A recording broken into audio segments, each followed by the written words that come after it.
அந்த திருமுனைப்பாடி நாட்டிலே திருவாமூரில் சைவ வேளாளர் மரபில் புகழனாருக்கும் மாதினியாருக்கும் மகனாக அவதாரம் செய்தார் திருநாவுக்கரசர். அவருக்கு ஒரு சகோதரி உண்டு, திலகவதியார். நம்முடைய சமயம் பெண்களை எப்படியெல்லாம் உயர்த்தி இருக்கிறது என்பதற்கு திலகவதியார் போன்ற பெண்களையும் நாம் இந்த மேடையில் நினைவு கூற வேண்டும்.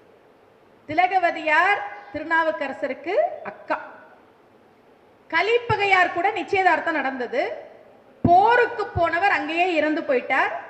ஏற்கனவே அம்மாவும் இல்லை அப்பாவும் இல்லை.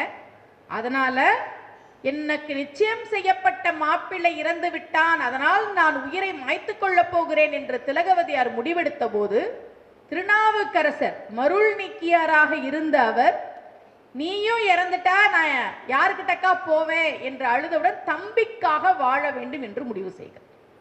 இன்றைக்கு திருநாவுக்கரசருடைய குரு பூஜை நடக்கிறது என்று சொன்னால் திலகவதியார் தான் காரணம்.